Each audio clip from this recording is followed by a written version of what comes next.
while we get started, sure more people will join in as we get going here. Um, One of the things I wanted to start out with is we had our quarter 2 board meeting last month, and the purpose of that was to find out the rest of this year and set some guidelines for next year. And it was a very productive meeting. I'll just go down the list here. Most of these are covered in the newsletter. Hopefully, all you guys are reading the newsletter, but um, so we were a step ahead of the state of Oregon for COVID issues. Um, so now the state is officially open, um, and at our events, uh, our our philosophy is if you're vaccinated, it's your choice whether you want to wear a mask or not. If you're not vaccinated, we're going to ask people to respectfully wear their mask. Uh, in once again when we start meeting in person again. So no mask if you're vaccinated, and please still wear a mask if you're not vaccinated. Um, so speaking of that, it looks like we'll be doing online meetings for the rest of this year. And starting in January, we're hoping that the MAC will let us back in so we can start doing our meetings in the auditorium there. So even though we're going to do that, we're still going to Zoom out the demonstrations to anyone who wants to call in. And basically, what will be on Zoom is whatever is on the projector on the screen there at the auditorium. So we haven't done it yet, but technically it's fairly straightforward. So I don't expect to have any problems there. So we'll be doing the bimodal type demonstrations. Also, the we agreed to have our annual picnic and barbecue and auction this year. So Dave Williams, I think I saw Dave called in here. So it'll again be at Dave's place, and we're starting to gather stuff for the auction. So some guidelines that we put in the newsletter. Obviously, we want good wood, and so if you are in a position to donate for the auction, we just want you to take a good look at what kind of wood you're going to donate, and if it's good enough for you, I'm sure it's good enough for the auction. But in the past, we've had some firewood donated, and we're trying not to do that again again. And also finished pieces, they seem to be popular. So if you have some finished pieces that you'd like to put in the auction, just let us know. August 21st, Multnomah Days is going to be on again this year. 2 years ago, about 4 or 5 of us had a booth there at Multnomah Days and sold quite a few items. So if you're interested in demonstrating, or not demonstrating, but selling at the Multnomah Days, it's August 21st. And we have a 10 by 10 booth. So I'm figuring we're probably going to max out at 5 or 6 demonstrators or vendors to sell your stuff. So again, there's more information in the newsletter. If you're interested, please let me know as soon as possible so we can start coordinating the event.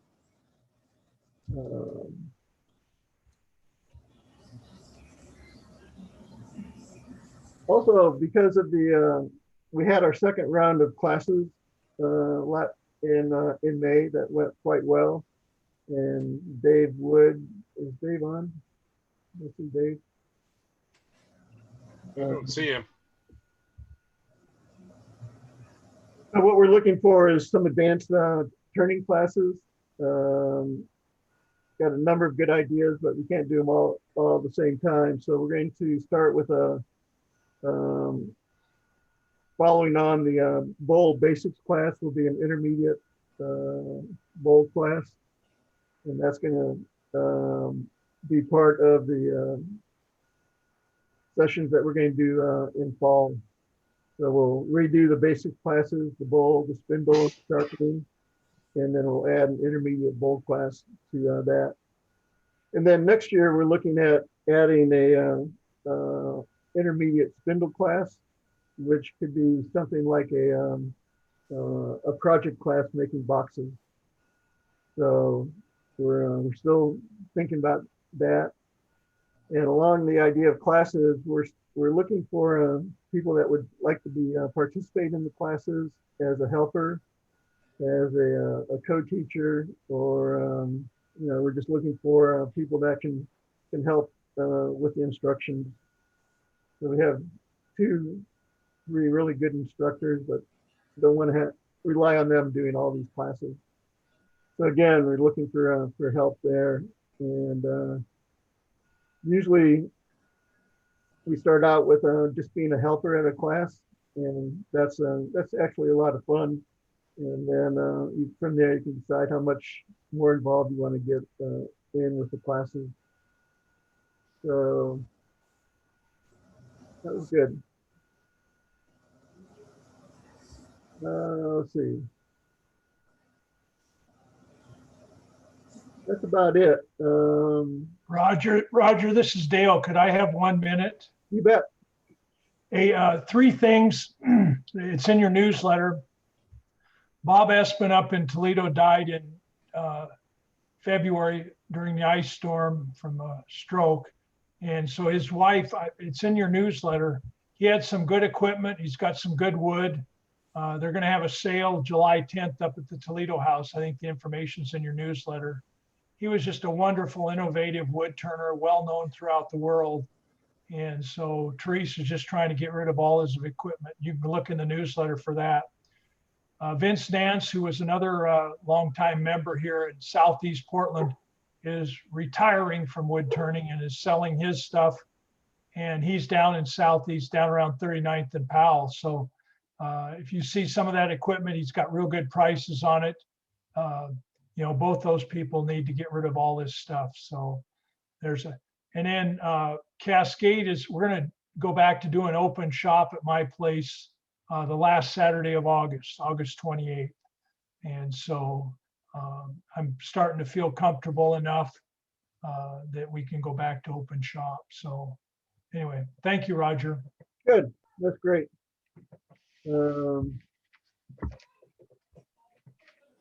speaking of open shop, one of the other things the board agreed on was to buy a 6th lathe for the club.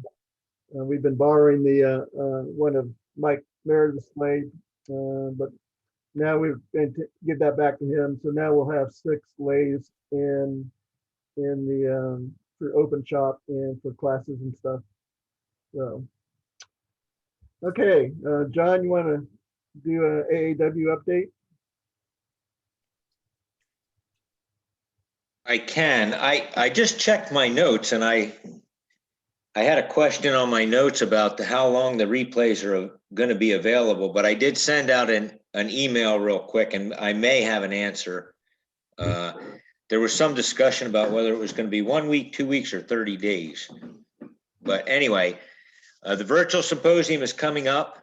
And like Dale said, there's a lot of really good demonstrations scheduled.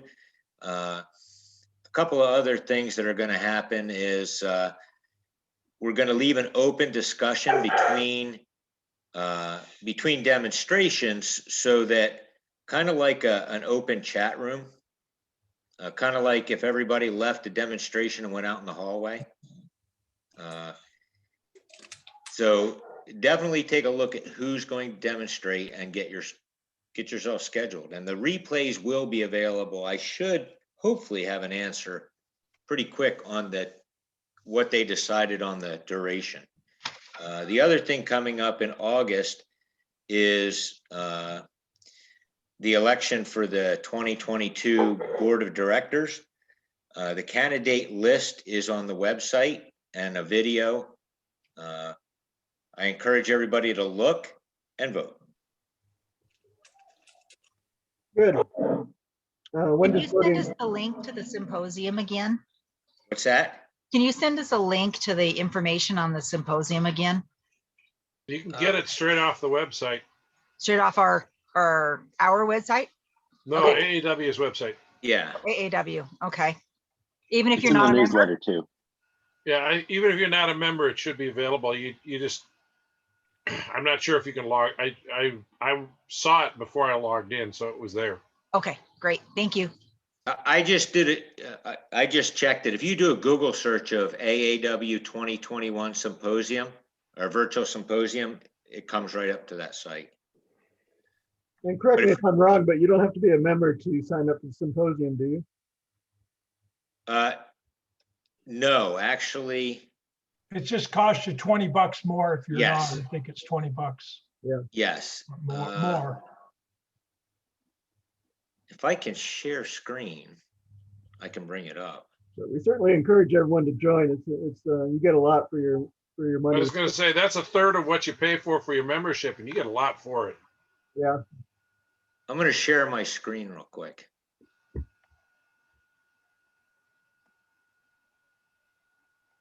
There you go. Can you see that? Try Yep. again. Didn't share? Yes, it did. It's Okay, sharing. okay. Oh, yeah. So here's the 45 for AAW and 60, so it's another 15 bucks. Yep. And then it on the replay, I thought this was correct. I apologize for not checking it before the meeting, but it just says you'll be able to watch replays on your own time. I will get a definitive answer on how many days each one, and it may be different for each one because some demonstrators only want their stuff available for a specific amount of time. So I will definitely get an answer, and I'll get it to Roger. Good. So there you have it. Thanks, John. Kevin White, you want to tell us a little bit about how 2022 is doing on what guys you're trying to sign up? For 2022? Yeah. Well, we start out with the annual swap meet in January. Jimmy Allen, the box master, is going to be here live in February. March, Eric Lostrom. If you've ever watched him, he's an excellent instructor and a lot of fun to watch. And he's going to be here for not only Thursday night, but probably a couple of days for maybe a hands-on. And he's from the Seattle area. And then Jimmy Clues is coming in May. And he's going to be here for 3 days, starting with our Thursday night meeting. And that's really exciting. So those are all coming up next year already. Thanks, Kevin. I think next year is going to be a great year. Going to be more back to normal. And again, we can have some professional classes for members. Show and tell. Bill, you get any submissions?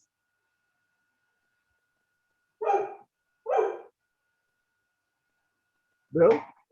Sorry, here I am. We got quite a few great looking things out here. And I noticed that, again, I think we need to kind of figure out what, we're having a little bit of miscommunication still on the challenges each month. And normally it's like the demonstration turning is what the next month's challenge is, but it's kind of hard to figure out what's what. So this month, I guess, is, or we made the decision to do Podlets as well as hollow forms.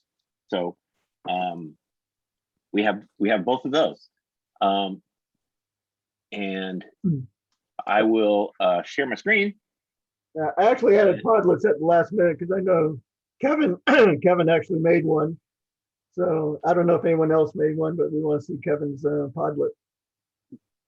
Okay, I don't have that, but oh no, I did. Sorry, Kevin just I sent it sequel. to you. Yes, I have that one. It's awesome. It's great. So let me It looks a share. little different than when I showed it to you, Roger. Okay. Here is first a couple images of what we're going to be seeing tonight with Dale Larson's demonstration, his famous oval bowls. So here is one, and these can get really large. Dale, how large have you made them? The one in the upper right is about 12 by 16. Wow. The biggest I can do would be maybe 13 by 18 on mine. Uh-oh. So that'd be the biggest. The Oh. upper left, all three of them are madrone. The upper left is maple burl. And it's quite tall. The tall ones are really difficult to do. You can't see it, but upper right's quite tall. Wow. Okay. Here is another image. This is actually quite early on, and I did some beading on the outside of some burl, and I won't go into it. It's very, very difficult to bead on an oval. But anyways, this is some maple burl ovals from early on. And you can see on the right, they're oval turned on the bottom also. That's crazy. Looking forward to seeing the demo again. Okay, here is the Podlet that Kevin did, and this is beautiful. Thanks. What So what did you make it out of? Can you talk about it a little bit? Yeah, this was a little madrone branch that I had that I hadn't figured out what to do with until I was watching that demo, and then I dug it out of the corner and was like, oh, this is perfect for it. And it cut super nice. It's pretty easy. But it was really bland. Like I think when I brought it in to show or to open shop, I showed it to Roger, and I hadn't done anything to it yet. It had just been off the tool, and took it back here, and I put oil on it, and it looked like crap. The way it soaked through the top. So I tried to ebonize it, but of course I had oil in it, and then I took a torch to it, and I just kept messing with it until it finally looked like, I don't know, it kind of reminds me of a rose hip. You know, if you leave them on the bush into the winter, it gets that kind of like a black rotted mottled look. So I decided at that point that it was finished. Did you use the microwave at all, or did you just let it dry? Yeah, I microwaved it, and actually the stem was pretty stiff. Like, you know, in the demonstration, his kind of were bending right away, and this was stiff. I was afraid it was going to break, but I think once it hit about 5 seconds in the microwave, it had enough heat and moisture that it sagged down, went under the weight, and survived. Really great. Yeah, I think how he keeps it. When he sands, you know, we were watching him in his demonstration. He was sanding with a lot of water. I mean, it was like just goopy water. So I think he tried to saturate it and keep it saturated as much as possible before putting it into the microwave. And that might have been what helped bend it a little bit. Thing, if anybody else decides to make one, that I'll say is once you get the stem thin, you know, don't stop it for anything. I stopped it to go sharpen up to finish on the base, and starting it back up was pretty hairy. I was afraid it was going to twist the top right off of it, but it survived. Did you support the flower part of it? Yeah, I did like he did. I folded up paper towel and just kind of lightly put a little bit of pressure with the tailstock in there. But I had to, when I restarted, I backed it off and had almost no pressure, and you know, had my finger around the stem to try and, you know, keep it from flopping around. And once it got up to speed, I put a little bit of pressure back on it. Yeah, they're hairy. But it was fun, and it only took like an hour to make, if that, you know, from the time from start to finish, you know, and and it was just a nice break of something to do. I think, you know, if you ever don't know what to make and you have some branches around, it's a fun little thing just to kind of get back in the groove of doing something.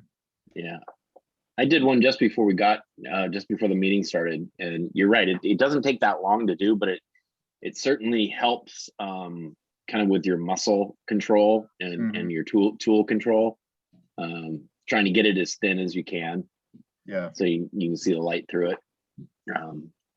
Anyway, there's that. The next one is Jason Goodrich. I don't know if he's here or not, but I didn't see him. but this is the rest are going to be hollow forms. This is a nice one. I don't exactly know what it is. I Do you think that's know? the pecan he got from his dad. Looks like. Oh, pecan. pecan. It's just beautiful, like half and half like that. Yeah. Yeah. So really nice. He does such great work, great hollowing. Okay. And the next, again, Kevin. This was a piece of willow. When I first joined the club back in the fall, I think I showed a little willow bowl that I made, and this was like the other half of that log, and it was just kicking around the shop. So I said, I've been really getting into hollow forms and decided to give it a go. I could see some figure in it where it was cut. I had no idea I had all those eyes under the bark till I pried it off. I was pretty happy with it. It's great. What do you use to hollow again? I think I've asked you this before. This actually, part of the reason why I picked this one too, I just got a set of 3/4 inch tools from John Jordan. So I've freehanded this one. So I've been getting into freehand hollowing more and more. I have a Jameson rig too, but it's not so good for the wide stuff. It's better for deep. Yeah. Cool. This is the one that I envy these two. These two I just did like 2 weekends ago, and then the week before the heat, I was able to get them bleached and finished up. But this is some silver maple, and I put them together because in the piece of wood they were stacked. The tall one was on top of the small one. They came out of the same chunk. Wow, really And, nice work. Really nice thanks. work. Okay, next up is Will Smith. We've got some beautiful platters here. Wow. Will, are you here? I am here. Yeah. Can you hear me? Yeah. Okay. This first one was about 11.5 by 1.5 inch maple platter. And I did it with blue and gold iridescent acrylic paint. And I have never done any acrylic paints before. And I thought it was kind of an interesting process. So I gave it a shot and it came out okay. Yeah, it's beautiful. How did you get that kind of the striations? It almost looks like the scallop ginkgo sort of leaf. effect that came from, I do a lot of painting, and that's a fan brush on the flat edge, like that, just across the face of the rim. Wow. So is there any carving on the rim there? Say again? Is there carving on the rim? No carving on the rim. It's That's- all paint. Yep, the gold actually stands out once you get it on, especially I put a couple layers of lacquer spray over it, and that kind of creates a more 3D effect on it. It was interesting. Really nice, Will. Really nice. Can't wait to see more of those and how you keep developing it. You said this was one of your first ones you did? Yeah, this is the first one I've ever done with an acrylic, but I have to admit that I had to cut off the first 3 tries. That's okay. That's okay. The next one, this one is also an acrylic, but I mixed a lot more different colors in this one. And I used a completely different way of getting the texture on it. Basically, I just put the paints down in kind of a random form, slap some saran wrap on it, and then pull it straight down slowly so it left the imprint of the saran wrap. And that one is about a 10 inch by 2 inch maple. Really nice. How did you get the bare maple on the rim, the outer rim? Yep, I waited until I was done with, and actually I cut the bowl and the rim after I'd done the painting. So the background of the acrylic is actually a black lacquer because these iridescents don't show up unless you have a background color. Yeah. Yeah, so kind of a weird thing to start out with. But then I just peeled a little bit of the iridescent paint off and left some of the platter there. Huh. And then did the cove on the inside. And the little black line you see, I did that with just a little bit of sandpaper to bring back the black lacquer. The black. Wow. That is just beautiful. Keep doing those. I want to see more of those. they are interesting. So do you have a background in pattern- painting? I do. Yeah, I do a lot of painting, mostly watercolor stuff, but wood is my now first love. Great. Really nice. And here is another hollow form. Yeah, it's another holler form, just a little maple 3 by or 5 by, maybe it's a 4.5 by 2.5 maple with a little African blackwood center. Nice. That one's maybe, I think I hollowed it to about a 1/16. Wow. Wow. So pretty light then. Yeah, very light. Here is And this is one that everybody does, I guess, Yep. as a newbie. A potpourri pot that my daughter asked for. And that's 5 by 2 with a little Sycamore? tear cover on it. sycamore. No, that's actually maple. Oh, is it? Oh, Yes. It was a very dark piece. really nice. And this last one is another just playing around with coloring. And this is a little genie bottle that I covered with some metal reactive paint, bronzing paint, and then I sprayed it with an oxidizer to create the patina, the little blue patina on it. That was kind of a fun one. And I cheated on the hollowing, so there's a hole in the bottom. It's been plugged up. Very nice. Very nice. And this one is David Perez. Beautiful two twin matching segmented balls. David, are you here? I am here. Nice. I made these there are a couple of gifts, a wedding gift and another gift, and they're about 14-inch diameter, about a half an inch thick, and I used Eastern hard maple, walnut, and jatoba, also known as Brazilian cherry. Yeah. And then I thought some tools should go along with them, so I just went on YouTube and I found a video from Ernie Conover turning these salad servers. So I just watched his video and experimented, and that's what I came up with. Really nice. Thank you. Really nice. And that is it. Although I have one, again, I said I haven't had a chance to video it yet, but or photograph it yet. But this is another bleached hollow form, or well, I don't know, vessel, whatever, that I carved as well.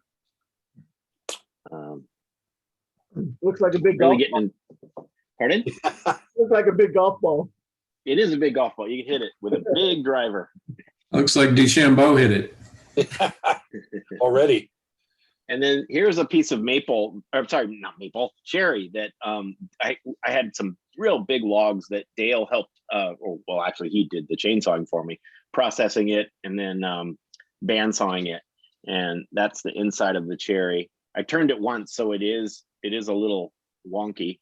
It did do that. And then I took a wire brush to the outside of it. I don't know if you can see that it's kind of, you can't really tell very well, but I did that, and then I put India ink on the outside of it, and then waxed it. And it's an interesting texture. I don't know if I'll ever do it again, but yeah, if you can get a hold of, I just love that cherry that grows around here, as long as it doesn't crack, and as long as you don't leave the sapwood in, right, Dale? So that's it for show and tell. On the white one, did you use a reciprocating carver?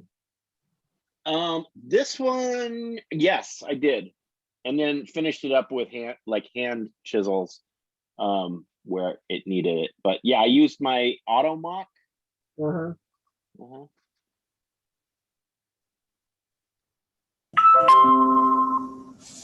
That's it. So that's it for show and tell. Okay. Good month of show and tell. Good month of work.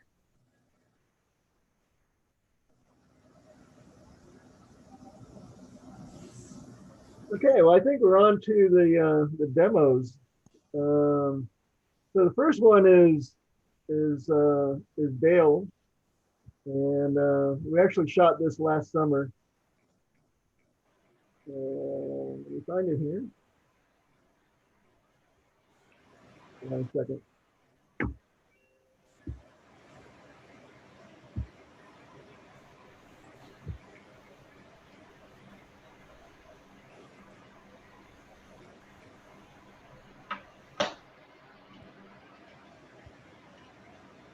If anyone has any issues with sound or anything, let me know right away and we'll see what we can do about it.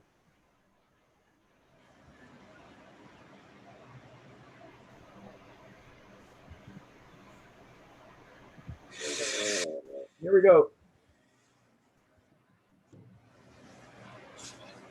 Hi, this is Dale Larson. You're in my shop again. Today we're going to talk about oval turning. I use the Vicmark oval device, which was designed in Germany by Mr. Vollmer, and it is made in Australia by Vicmark, sold in the US by Woodworkers Emporium. I've had it about 11 years. I'm glad I had 30 years of turning experience on bowls before I went to it. I use freehand turning to turn the oval. Christian down at Woodworkers Emporium, he uses all scrapers, and he has platforms to hold it right at. You'll see what's called 9 o'clock or point of tranquility. So when I first started doing this, I was using dry blocks of wood. And I realized really quickly that was a poor way to do it. And now I do it the same way I do my bowls. I take wet wood, rough it out, and dry it and finish turn it. So most of the work is done with wet wood, which is much easier to turn. And if there's a flaw in the wood, you throw that chunk of wood out because nature grows a lot of wood in this area. So the process today, we're just going to do a wet blank of wood today. Dry turning we're not going to do today because it takes about 2.5 hours to finish turn an oval, and it's really boring to watch. So we're going to start out. I just want to show you a couple of finished ovals here. This is a big leaf maple. We're real lucky to have a lot of big leaf maple in this area. You can see that I've even oval turned it on the bottom. I'll show you how we remount it. One of the nice things about ovals is that you can use pieces of wood that for me would be too small to make a bowl. This is English walnut. It only had about 8 inches of what we call color, heartwood. But I made a nice, about 9-inch by 13-inch oval out of it. Very nice piece of wood. And so it would have made a very small bowl for me, but it made a pretty nice oval. So anyway, that's the finished product when we get all done. So now what we're going to do is we're going to walk through the steps of how to make an oval. It's actually Chinese chestnut. And so all I've done is draw, and this is called a master line. You can see that master line goes all the way around this piece. And this piece is what's going to be what's called a 25 offset. It's going to be 4 inches longer than wide. The oval device can be adjusted from a 30 offset, it's called millimeters, 30 offset, which would be almost 5 inches longer than wide, down to 0. You could go round with it if you want, it wouldn't make sense. So the longer the offset, the more very pointy you can get. The wider, like if I go to a 20 offset, it's more round. And so a 20 offset is much nicer to turn than a 30 offset, just a little less radical wood movement. And the first thing we're gonna do, we just got a block of wood here about 3 inches thick. I'm gonna put a tenon on each end so I can grab it in the chuck. This is my top, so I'm gonna put it towards the headstock. Headstock up here. Lock it down. I've got my center point up here. Just gonna put it there temporarily, bring my tool rest here, get it running fairly true. Okay. And here's where I don't have the point in my live center, so I can make fine adjustments.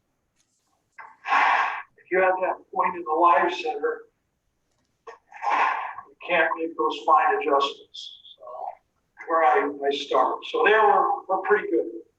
So I'm going to use a Talon chuck with number 3 jaw. When you're putting points in there, you just put the left point in, and you just kind of match up and see if the right one is there. Never put both points in. It's really dangerous. Just put one point in. There's my line.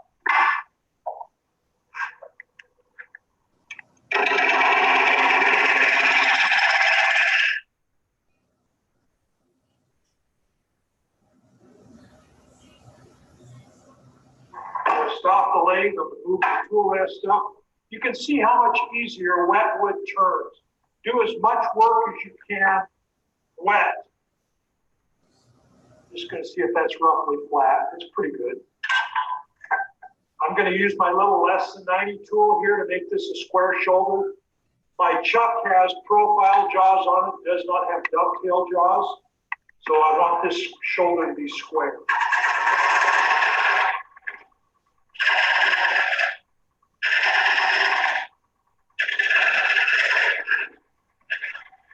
Okay, good enough. I've extended my handle for my Talon here.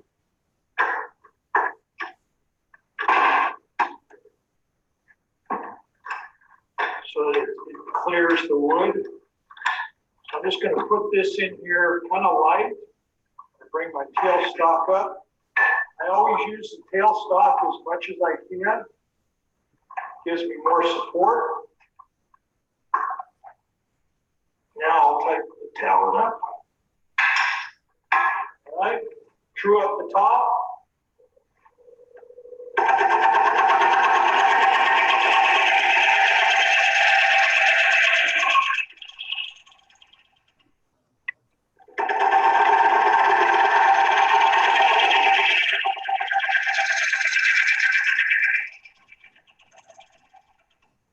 Let's see if I got it roughly flat.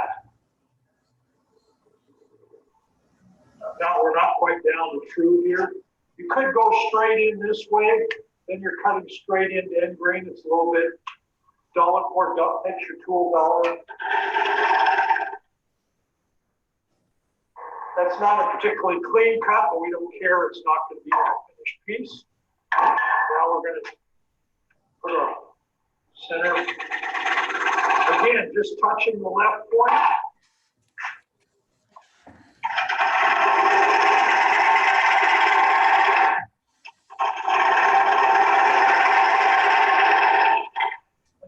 Hole now.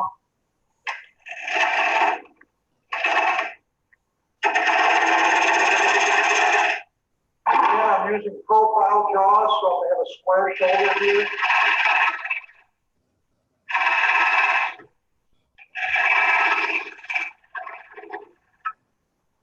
Right.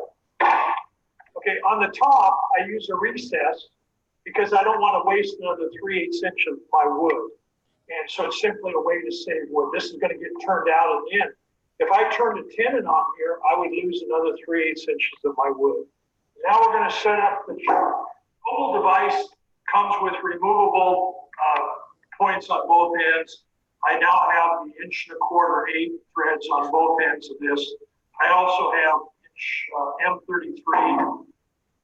And I have it set to this lathe now, so it should just thread right on. And I've learned that this is, these threads are really snug. All right, so we're snug up there. Now I'm gonna bolt it to the bed. So this blank, when I started, I just made it parallel. Then I took it over to the bandsaw and I just took the dividers and rounded both ends. And the first step we're going to do is I'm going to put it on the oval chuck, not turn the chuck on, and draw my oval line on it. This chuck is set at 25 now, which means it's going to be 4 inches longer lengthwise than this way. And it grew in the tree this way. So the first thing we're going to do is set it into the lathe. this point right here, if Roger moves a little bit to his left, this is point of tranquility, this point right here. So I'm going to set this chuck up right there. The Germans use the term point of tranquility. I use 9 o'clock because most people understand what 9 o'clock is. Okay. The chuck is set at 9 o'clock. My master line is going to be set at 12 and 6. Framing square, get the master at 12 and 6. I'm going to set the tool rest, and I'm just going to, I'm not going to turn the lathe on. Actually, so I'm just going to hold the pencil right there. So there's our rough oval shape. We have to have those off. All right, since I've got a tenon on the back, if I tried to bandsaw that, that'd be unsupported. So I've used this really expensive tool that I've made. Put that in there. Now I have a supported cut. It's much safer. Push this down a little bit. All right, so now I'm just going to bandsaw this rough.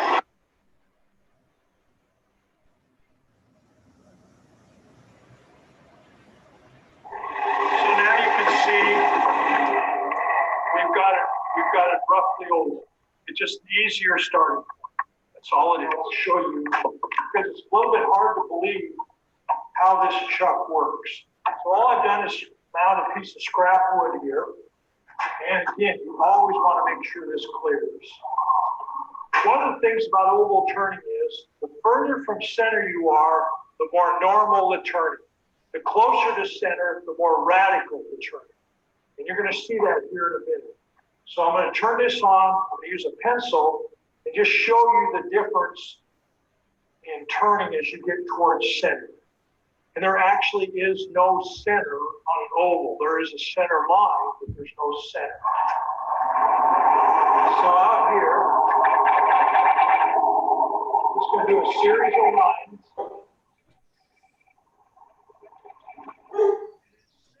It's not going around. Center is going straight up and down.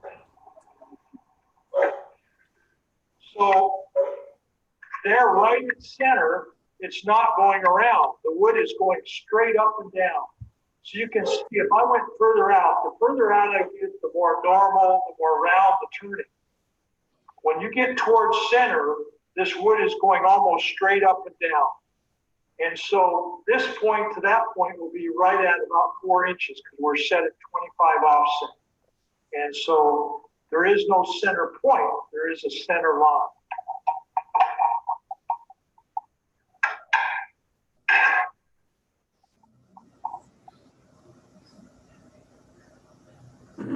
Close enough.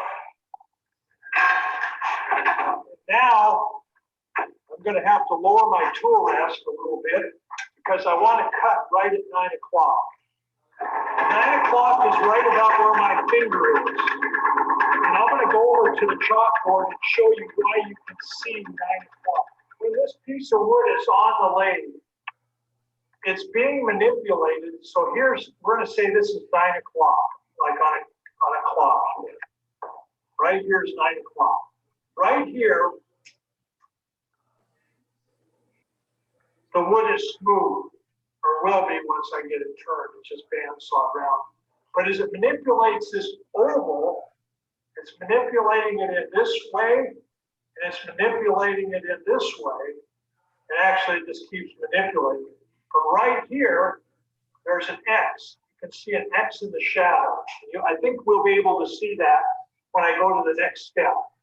But all turning has to be done right at this spot because everything else, like over here, since this is 4 inches longer than wide, over here the wood is 4 inches out of round. It's just going to be a big blur. And so one of the problems is when I'm turning the bowl, I'm normally watching up here at this horizon. I'm not looking at my tool.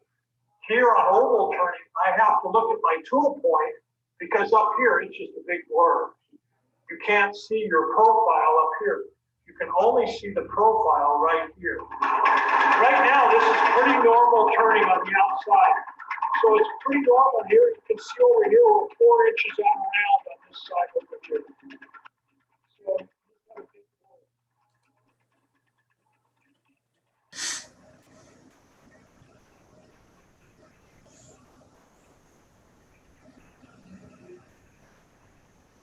Roger, this is Dale. Sounds like the sound is gone. So the outside turning is fairly normal here. Look here, just see if we're pretty close. We're close enough. We're close enough for rough wood. One of the problems, if you look at my, You want to say something, Dale? I was going to say, the sound like the sound was going. We're working on the outside of the rough form right now, and this is fairly normal turning. You really can't ride the bevel on oval turning, but it's pretty normal on the outside. The inside is where it's difficult. Okay. Gouge, the further I get away from the wood, my gouge is going up. I can't have that because now the oval's gonna change. I have to always be cutting at the same height. So I'll keep moving this in. And because I need to stay at this height right here. If the wood gets further away and I move up, I change the oval. And so you have to be aware that your tool has to be cutting at the same height.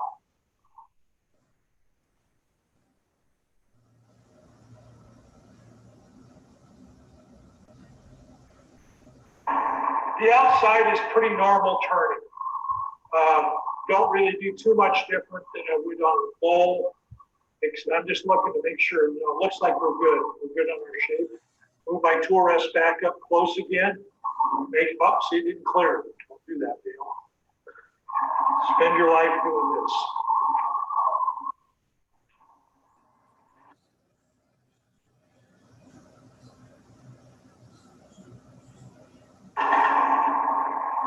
Now, what you don't want to do on a bowl or an oval is you don't want to go off this top edge because you'll chip it. So I'm going to turn my tool rest and I'm going to come in on this top edge so I don't chip out my top edge. I do that on bowls, I do it on ovals. And now I'm going to simply come in. I'm going to come in on this edge so I don't break this top edge.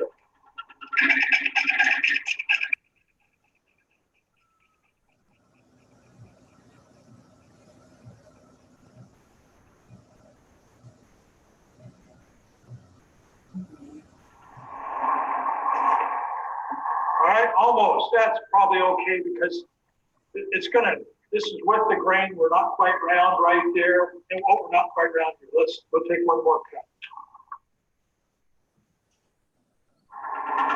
And now I'm going to round this top edge so it's not square. I'm going to do that because if you leave a square corner on a wet piece of wood, it wants to crack. So I'm just going to very carefully try to round that corner a little bit.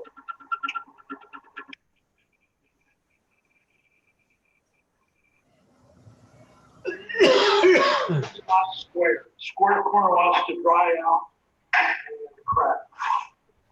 All right, just kind of an interesting thing. It takes 2 revolutions of the lathe to do 1 revolution of the oval. Because you're converting round motion into oval motion, the surface speed where it touches your tool goes up and down twice on each revolution of the oval because the surface speed is changing as this goes around. It's not like a bowl that's round where the surface speed is the same, the pressure is the same. Here the surface speed varies twice per revolution and the pressure on your tool varies. I'm just going to get a nice smooth curve on this.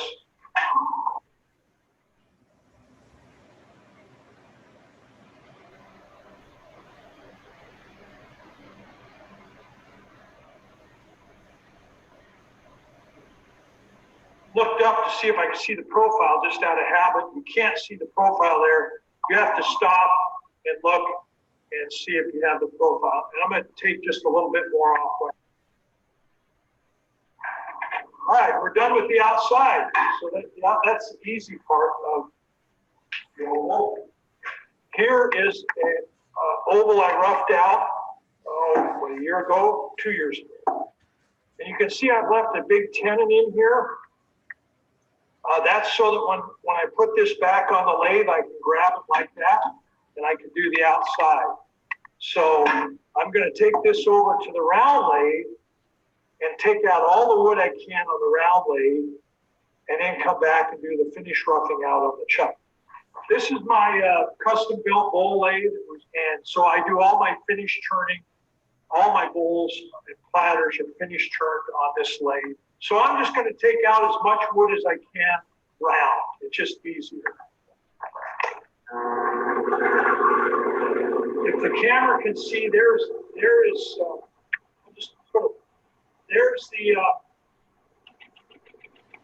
one circle. So there's my wall thickness roughly.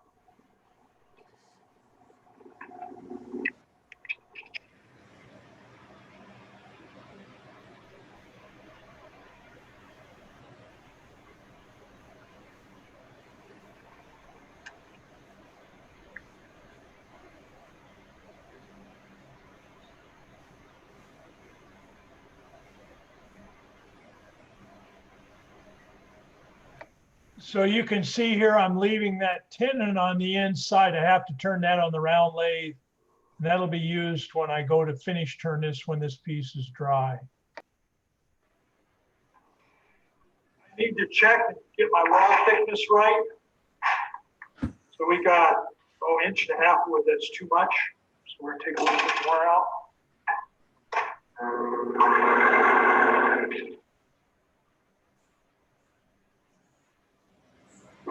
The next thing I'm going to do, and you're going to see why this is important, I'm going to put some colored chalk right here on this tenon. You're going to see when we go over the other lathe why that's important. It took me a while to figure that out. And I can take just a little bit more wood off. I have to really resist the temptation on a bowl when I'm roughing out. I would just feel the wall thickness while it's moving. You clearly can't do that. So now all we have to do is take out the wood on the ends. And it's just a little bit easier. Again, it's just simply easier. Right. So I'm going to try and show you 9 o'clock. 9 o'clock is right there. If you notice, there's a shadow above and below that point. But right at 9 o'clock, it's smooth. See that? So if you go above, bouncing, right there, it's smooth. So that's 9 o'clock or point of tranquility. Then I'm going to take my gouge, because I want the point of my gouge to be right at 9 o'clock. That's pretty good. And now I just have to take out the end. You're going to see quite a bit of bouncing. The problem is you really can't ride on the bevel because 9 o'clock is literally less than a pencil line. And you just can't, it's not physically able to stay right on that mark. I want to show you something else here. I put the yellow pencil mark on it. That tenon's over 3 inches. But now when I turn it on, you can see it's coming clear out here. Right here, people ask me, can you do hollow turning on an oval? And you could. So say you have this big of opening in your hollow form, all right? You have a 3-inch opening in your hollow form. But if you look right here, you have less than an inch that you could be turning through. So you could do hollow turning ovals, but you would have to turn through this one less than an inch hole on a real 3-inch hole at the top of your hollow form. And you would have to use captured bar. Now what I can't do is I can't turn past that point right there because that's a tenon in the middle. So that's why I put the chalk on there so I can see where that tenon is.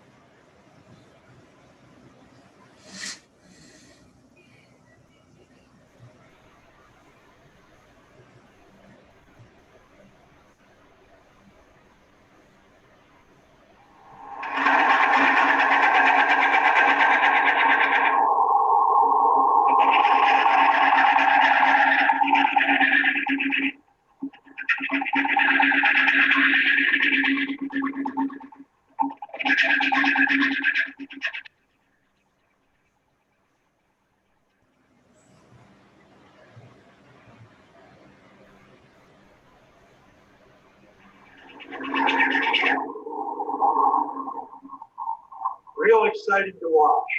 All right, so you can see this is as far as I can go. This point actually gets in the way.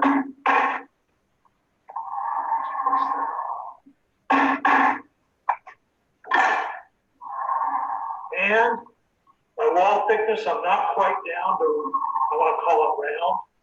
Let's see, this is where I'm, so I got to go a little bit, make this a little bit less.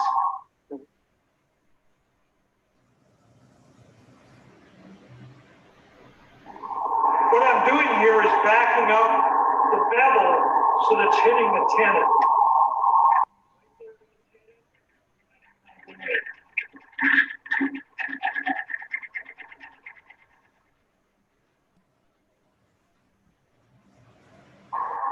Almost. So we're good down to about there. Now I need to go start about an inch and go a little bit further.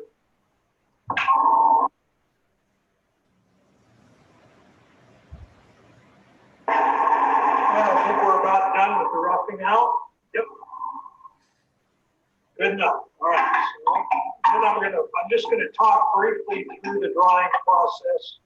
And I'll just take the chisel, knock these 2 points out here.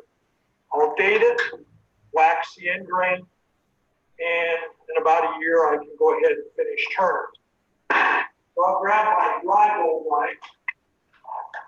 Okay, it's now a year later. Roger came back over, it's now a year later. We have a dry bulb light. The first thing I'm gonna do is put it back on the round lathe, true up the tenon here, and then true up this tenon so they're both exactly the same tenon. Once those are trued up, come back over here, mount it in the chuck just like this, completely finish, turn the outside. And turn it, sand it completely all the way down. Go back over to the round lathe and take this tenon out. Come back here to the oval, turn the inside, completely finish, turn the inside. Then, once it's turned there, the next thing I do is I get a piece of scrap wood, and this is my reverse chuck.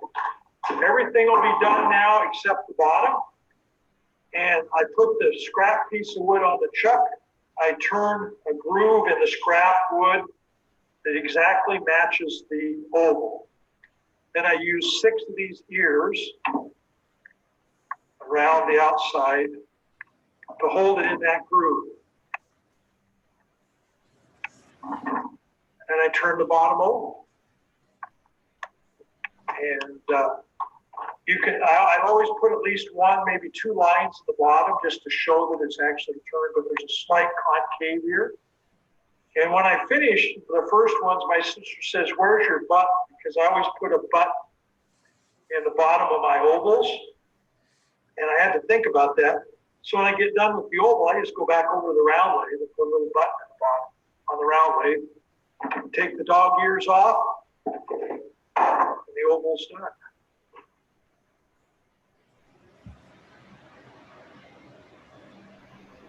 Okay.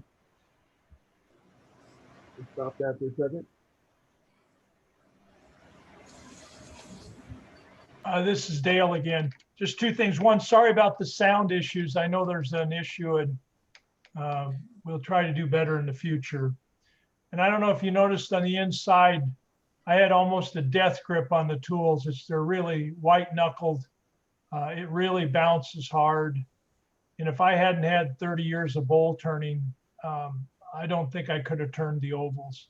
Oval machines were designed to turn like platters and picture frames. If you have oval picture frames in your house, turning parallel to the face of the chuck is easy. Turning perpendicular to the face of the chuck is really hard. And so they really weren't designed for bowls. So it just, you just can't ride the bevel. It's just not possible. And I've had a lot of people over here and they say, "Oh, I can do it." And I let them get on there and you just can't do it. So you have to be just off the bevel. So anyway, if there's any questions, I'll be happy to answer them. We had one question on what speed you were turning. on the oval? How fast you're returning? You know, I don't know, not very fast, fairly slow. The chuck is counterbalanced, so there's no vibration. But early on, I had some really nasty catches. And so I don't turn real fast. You know, me and Jimmy Clues are good friends, and we have a severe disagreement on speed.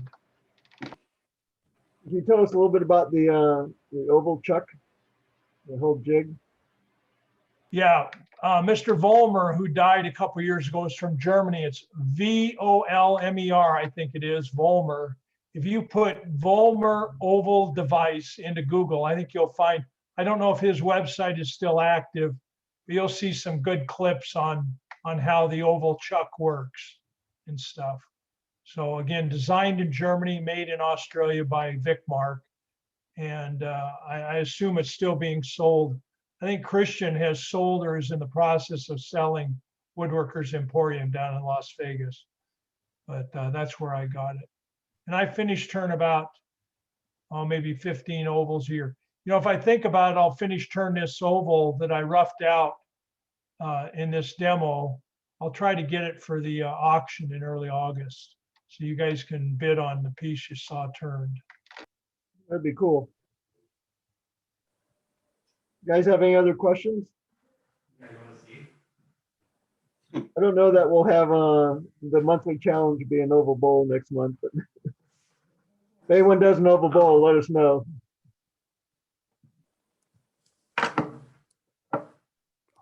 Okay. It looks like it's being sold still for about $2,600. Okay. Plus you need 2 lathes. You really do. You have to tell the wife, not only do you need the oval chuck, but you need a second lathe because you got to have one that you can do round on and one that you can do oval on. Gotcha. Yeah, I'm sort of curious as to how you made your bowl lathe.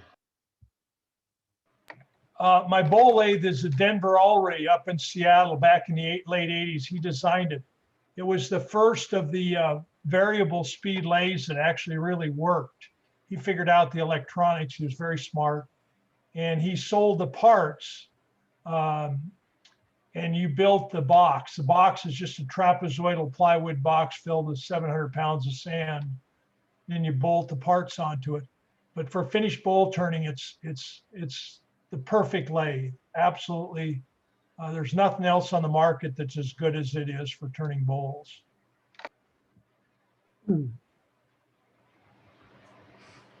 Okay, so moving on to demo number 2.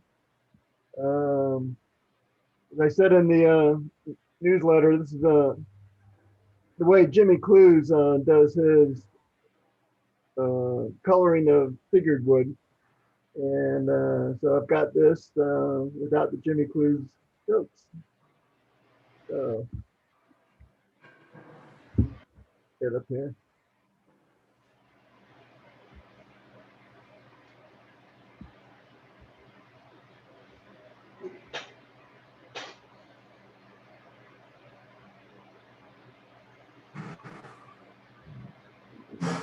There's screen.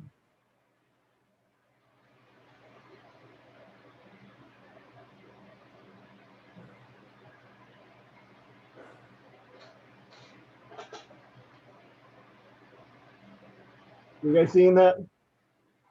The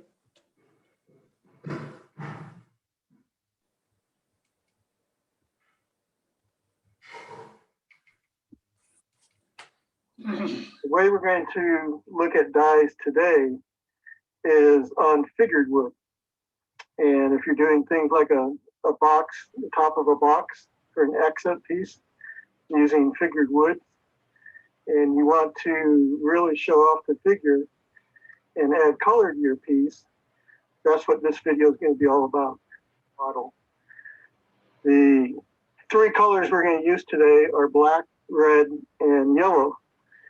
And when doing dyeing figured wood, you start with the darkest color, which is going to be black, obviously, And then we're going to cut the black back and then add the second color.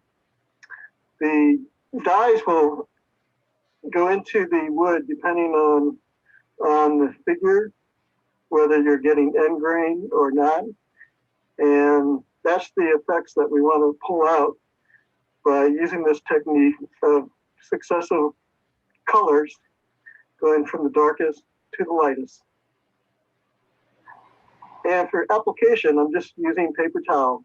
I cut a piece of paper towel into 3 pieces, 1 for each color.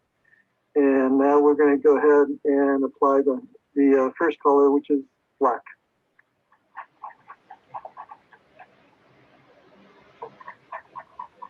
Make sure you shake the dyes up good. Sometimes the color will settle to the bottom, but slightly shaking it will get it ready to use.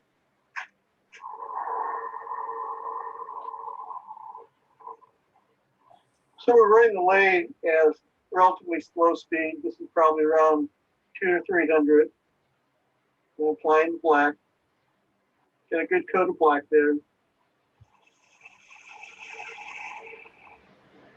Since a nice effect on this is to color the rim black. As we add other colors, we'll not touch the rim, but it'll give a good black accent.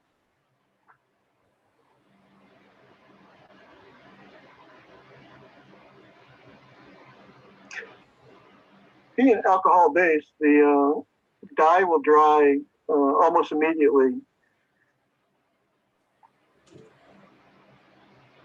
And by running it on the lathe for a while, that brings the air to increase the, shorten the drying time.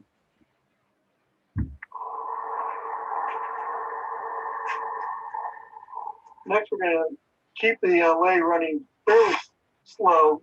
It's probably around 200 RPM. And we're going to use an Abernet sanding disc to cut it back to raw wood in most cases.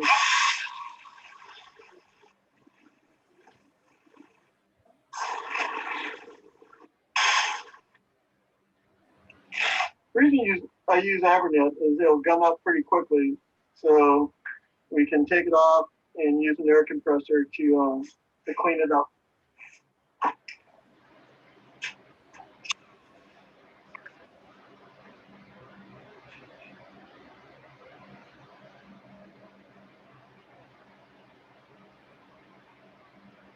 And you see, we have started to cut it back, and you can see where a lot of the figure is starting to show up between the dark and the raw wood.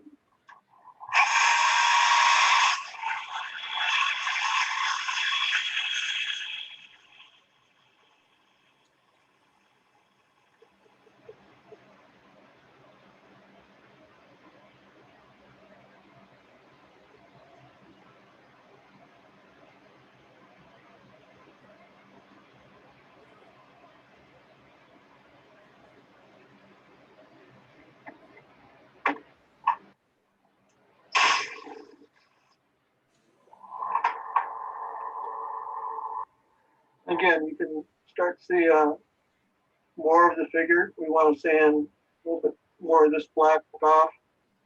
And then we should be good to start with the second coat.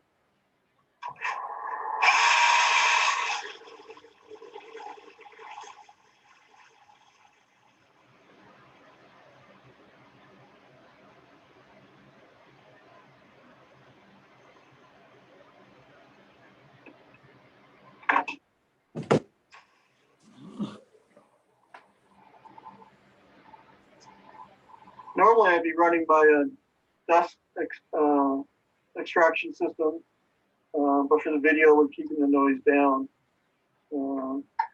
So that's the first color, and now we're going to go to the second color.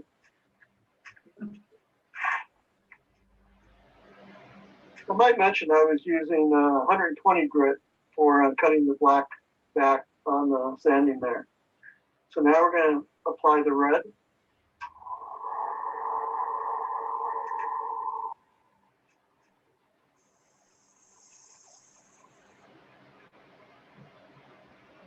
And check it out. Apply a little bit more to the rim.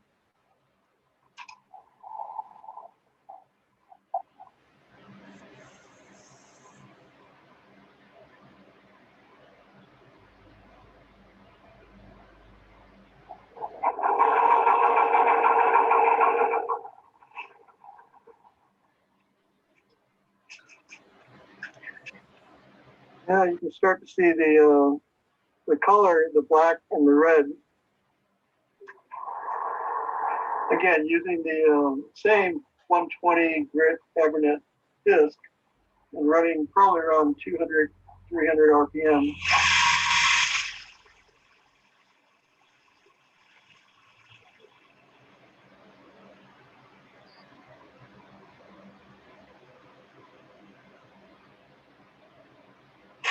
Stop and see the disc is has color.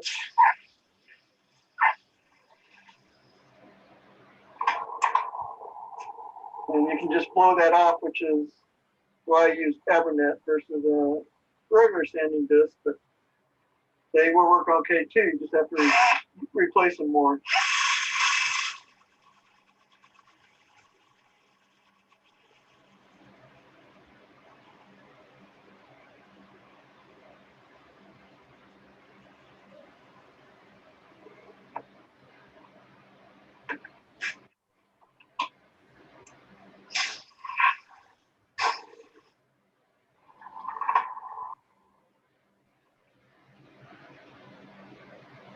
You can also do some sanding by hand.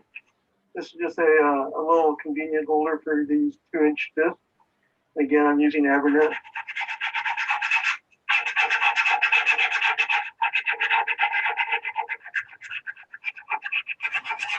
Cut that back a bit, maybe a little bit there.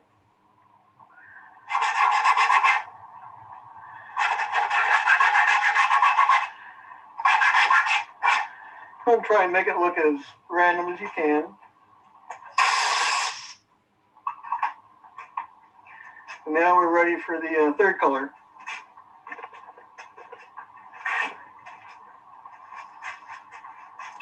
This time we're just going to do it by hand, a little flatter.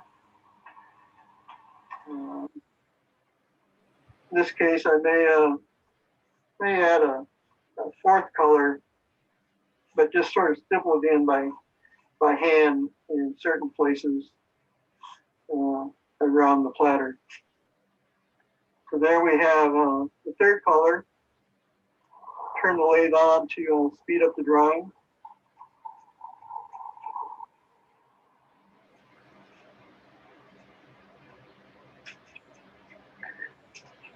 So now we see pretty dramatic differences in color around, again, where the figure is and where the yellow has and the red has soaked in a little differently.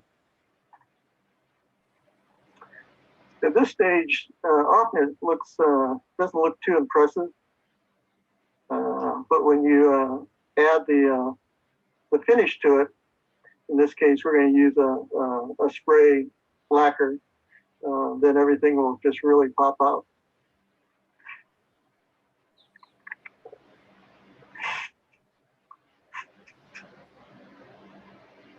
So here we're just going to use magenta.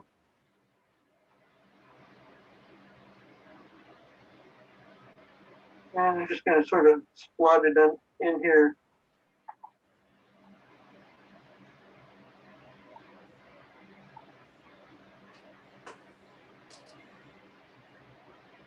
In areas. Turn on a bit.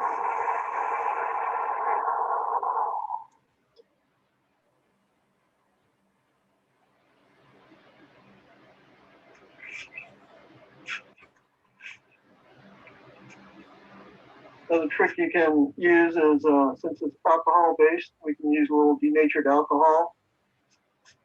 So maybe blend the colors a little bit more.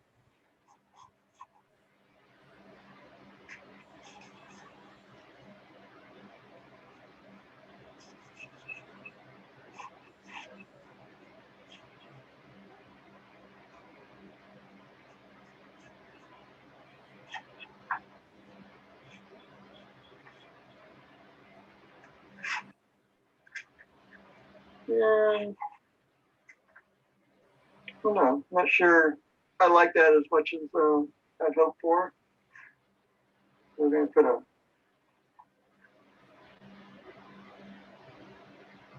real light amount on.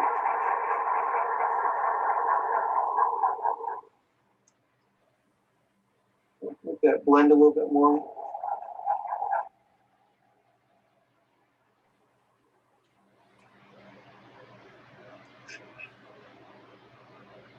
It doesn't look quite as splotchy. I think we're done with the coloring part, that is. Just gonna let that dry for a little bit.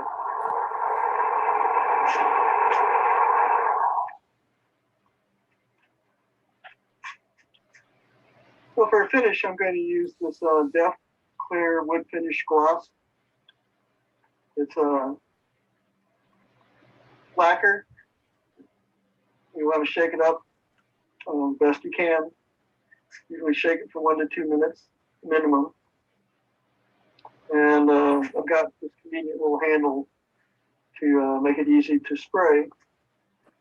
And turn the RPM down quite a bit. You want to spray about a foot away. And again, normally I would have my dust extraction system running, but for this, we're going to not run that for the noise.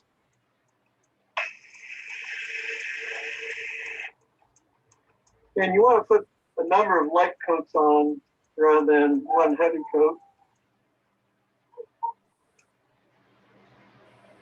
Nice thing about lacquer, it does dry quickly.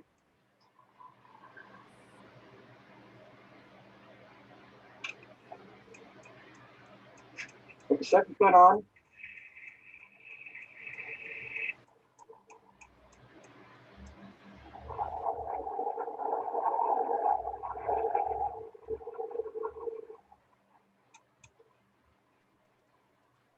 So you can see the color starting to pop a bit.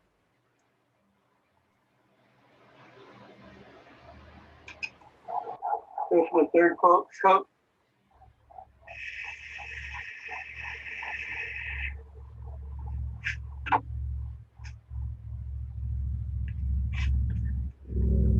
So we put a couple more coats on. Now we turn the light on it. So from my standpoint, I can see where it's soaked in and places where it's dry. Now we're going to do just spot finishes. Spot's a little dry there. A little bit there. A little bit there. And as I'm turning this, and you have the light at just the exact angle, you can really start to see a variety of colors and depth to the finish.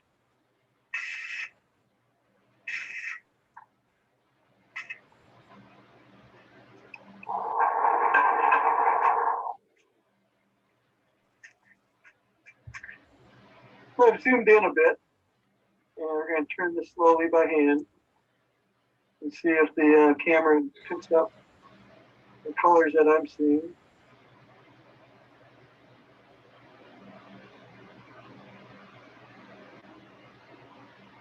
Especially right up here. I don't know if you can see that there, but the figure really comes out.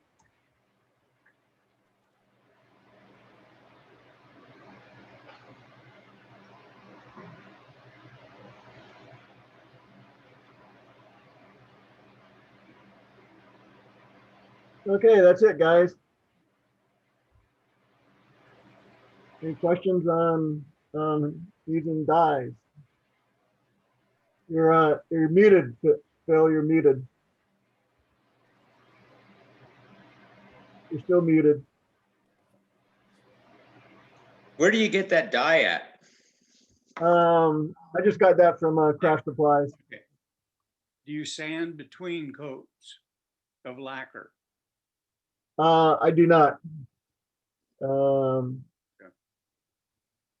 Actually, that's not true.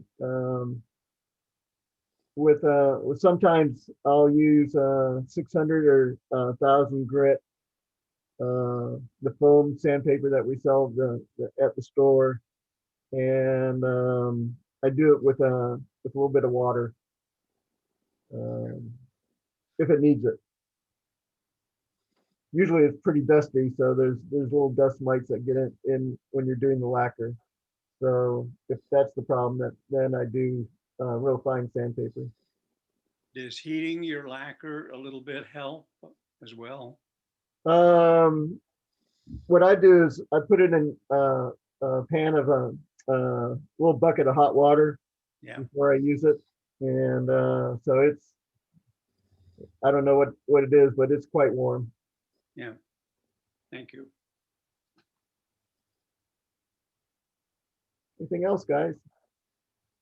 That was beautiful. It's amazing the colors that'll suck into the wood and wear. I'm gonna Yeah, add that on my list of things to try. yeah, but it really works best on a nice bigger piece of wood. If you do it on plain wood, it's pretty blah. But on figured wood, it looks quite nice. Roger, you didn't set it on fire though. What's I was going to mention that.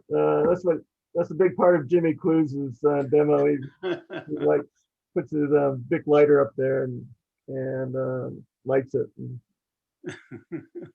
So You only burned down 3 shops. you have to wait till Jimmy comes next summer and see if he does it there. Yeah. I thought he burned down the shops from the friction of turning at 5,000 RPMs. Yeah. So I was interested in Will Smith, your decoration of paints on the rim. That's something I'd like to also play with. Maybe you can give us some tips at one of our future meetings on how you do that. Yeah, it's a lot of fun. Yeah.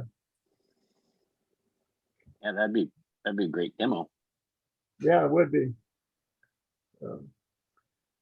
Okay, anything else, guys? Okay, Not here. thanks for showing up tonight, and have a good summer. We hope to see you all at the picnic, and bring your checkbook and credit cards, and hopefully you'll end up some good deals. So take care, everybody. There you go. Nice demonstrations. Thanks, guys. Thanks. Thanks. All right. Good Have job. a good weekend. Happy 4th of July.